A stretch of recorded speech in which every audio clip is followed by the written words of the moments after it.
Kelihatan, animasi ini dibuat dengan tujuan sharing pengalaman pribadi sang pengirim cerita. Dimohon untuk menghargai cerita tanpa menyudutkan beberapa pihak. Selamat menikmati. Sorry nih ya kalau gue curhat di sini. Kalau bukan dulu pada, siapa lagi? Oke, kenalin, nama gue Shirley. Umur gue sekarang 29 tahun dan gue belum nikah sih. Hehe. Tapi hidup gue fine-fine aja kok. Ya, palingan suka ngerasa ngangengong aja sih. Buat gue pribadi, nikah mah gak usah buru-buru lah ya. Jodoh gak bakal kemana juga. FYI, gue asli Bandung. Coret, alias Cimahi. Gue tinggal cuma sama emak gue. Soalnya ayah gue udah meninggoy beberapa tahun lalu karena sakit. Jadi, ya gue tulang punggung keluarga dengan penghasilan yang didapat dari buka warung nasi di depan rumah. Gue di sini mau cerita tentang kisah romansa gue. Dulu sih, sekitar tahun 2015-an. Ya, zaman gue masih kinyis-kinyis lah. Saat itu, gue lagi senang-senangnya main game di HP. Game-nya tuh kayak MMORPG gitu. Lumayan lah, sambil jaga warung biar gak bosen. Awalnya sih kita partner main doang. Terus saling tukeran akun di Line dan chat random deh. Lama-lama kayaknya cocok dan dia ngajak gue buat pacaran. Kebetulan juga gue baru putus sama mantan gue. Ya langsung gue gas lah buat pacaran sama dia. Daripada ngejomblo mulu ya kan. Jujur nih, first impression gue ke dia tuh ngerasa Kevin ini baik bingit. Mana orangnya tinggi, tajir pula lagi. Alamak, berasa cowok FTV gitu. Nah, Kevin tuh asli dari Medan, dan dia tinggal cuma sama tante dan adik perempuannya. Orang tuanya udah meninggal dari lama, dan sebagai anak laki satu-satunya, dia jadi tulang punggung buat adiknya. Salut deh pokoknya. Nah, untungnya sih keluarga dia nih tajir.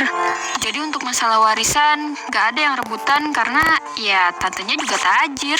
Ngapain ngambil hak anak yatim ya kan? Warisan yang dia punya itu dibikin jadi perusahaan sama dia. Jadi dia adalah seorang CEO muda gitu. Ya perusahaan startup kecil gitulah. Tapi masih tetap CEO kan? Hubungan kami baik-baik aja. Beberapa bulan sekali dia terbang dari Medan ke Bandung buat ketemu gue. Kita ngedate, jalan-jalan. Bahkan dia juga suka bawain oleh-oleh dari Medan buat mak gue. Dan ketika urusan finansial gue nggak baik-baik aja, dia suka kirim uang buat gue menyambung hidup. Baik banget sih pokoknya. Selama pacaran, tiap pagi kami say good morning. Terus dia ngirim selfie ke gue buat laporan hari ini dia pakai baju apa atau makan apa. Pokoknya kami selalu bertukar kabar. Kadang kalau bajunya terlalu lusuh, gue minta ganti. Abis, kita kan LDR-an. Jadi ya, gue cuma bisa ngomelin lewat chat deh. Kalau gue serumah sama dia mah, udah gue pilihin tuh baju yang bagus buat dia ke kantor. Beberapa tahun kemudian, hubungan kita masih sama. Chat, video call, laporan tiap pagi, semua dilakukan selama bertahun-tahun. Dan suatu hari, dia ngelamar gue buat tunangan. Ya, otomatis gue seneng banget lah. Dari main game doang sampai bisa jadi jodoh beneran. Gue udah kayak terbang ke langit ketujuh gitu. Ya udah, akhirnya gue terima dong. Dia bilang pengen nikahannya di Bandung aja, supaya semua keluarga gue bisa hadir. Biar dia dan keluarga dia aja yang datang ke Bandung. Wah, udah deh. Dengan semangat gue nyiapin semua hal-hal buat tunangan. Yang pasti biayanya dari dia. Soalnya gue kan cuma anak tukang warung nasi. Mana bisa beli hal-hal buat persiapan tunangan. Mak gue juga semangat tuh buat beli segala sesuatu untuk acara pertunangan gue. Secara gue kan anak satu-satunya. Jadi dia mau gue punya hal-hal yang terbaik. Mumpung beliau juga masih ada di samping gue. Kadang gue ngobrol sama mak gue sambil nangis-nangis. Karena kalau gue jadi nikah sama si Kevin, berarti gue kudu ikut dia ke Medan. Gue juga bujuk-bujuk mak gue buat ikut pindah ke Medan. Tapi mak gue bilang dia lebih nyaman di Bandung. Dan gak siap juga sama perubahan kehidupan. Tapi gue janjiin mak gue kalau gue bakal selalu ngabarin dan selalu ngunjungin beliau di Bandung. Padahal ini kan baru tunangan ya. Tapi udah kayak mau pergi keluar angkasa aja. Butuh waktu beberapa bulan buat gue nyiapin acara pertunangan. tempat udah booking, keluarga udah pada diundang. Pokoknya semua udah pada tahu kalau gue mau tunangan. Kevin juga beberapa kali datang ke Bandung buat ngecek-ngecek apa aja nih yang kurang. Sekalian ajak gue sama mak gue makan di luar. Pas mau tidur, gue selalu mikir betapa beruntungnya gue punya pacar sebaik dan sedermawan itu. Sayang sama gue dan mak gue juga. Sampai rela bolak-balik Bandung Medan buat halalin gue.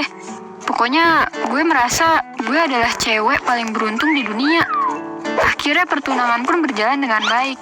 Gue resmi jadi tunangan Kevin. Tantenya Kevin dan adiknya datang bersama dengan Kevin. Keluarga gue juga datang dan turut berbahagia. Kami pun mulai mikirin kapan mau nikah. Kevin bilang kalau dia masih perlu ngurusin perusahaannya sebelum nentuin kapan nikah. Ya, gue mah oke-oke aja nungguin. Sambil gue juga siap-siap buat pindah kalau Kevin mau resepsi di Medan. Beberapa minggu pas ketunangan, Kevin balik lagi ke Medan. Dan seperti biasa, kami lanjut LDR-an. Tapi beberapa bulan setelahnya, kok gue ngerasa Kevin mulai beda ya. Dia masih terus kirim chat dan selfie selamat pagi sih. Cuma rasanya hati gue merasa gak enak gitu. Tau gak sih perasaan gak enak yang tiba-tiba muncul gitu loh. Tapi gue gak ngerti itu apaan. Ya kalau kata orang-orang mah intuisi lah ya. Dan intuisi cewek tuh gak bisa dibiarin. Kenapa? Karena biasanya pasti ada sesuatu. Akhirnya gue chat sama teman gue, curhat gitu. Gue emang punya teman deket sejak SMA. Dan apapun keluh kesah gue selalu ngomong sama dia. Dan kali ini gue minta sama dia buat ketemuan. Akhirnya gue ngomong tentang perasaan gak enak hati gue. Dan dia nyaranin buat coba nge-track HP si Kevin pakai aplikasi. Kan kayak Google Map gitulah, yang street view-nya bisa di zoom-zoom gitu. Nah, kebetulan si Kevin pernah nge-share lokasi apartemen dia. Dan gue coba aja buat nge-track. Dan pas gue zoom in, ada foto cowok gue lagi mandi bareng sama cewek. Tapi agak buram gitu sih fotonya. Gue kaget setengah mati. Apa bener ini Kevin tunangan gue? Fotonya agak ngeblur gitu.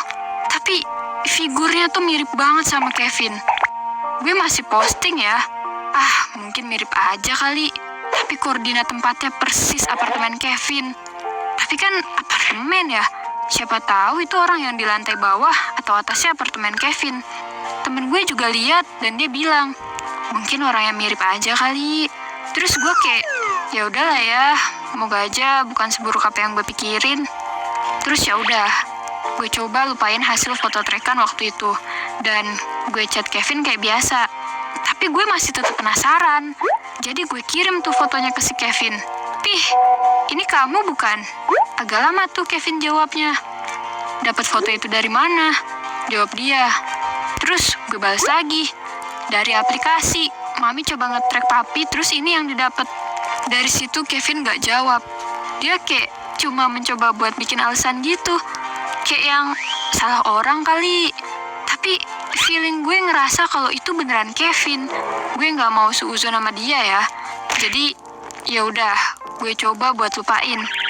Sampai suatu ketika kita berantem di telepon karena dia nggak juga ngasih jawaban tentang kapan kita nikah. Terus gue nyeletuk, papi udah punya yang lain ya di Medan sana. Terus dia yang kayak, maaf mami, papi hilaf. Jeder.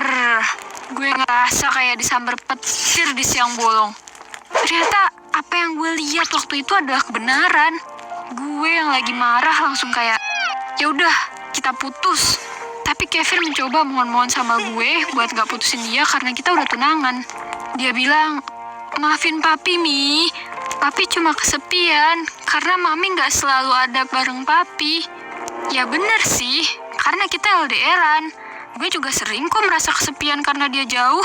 Tapi gak ada sekalipun gue kepikiran buat nyari kehangatan dari cowok lain.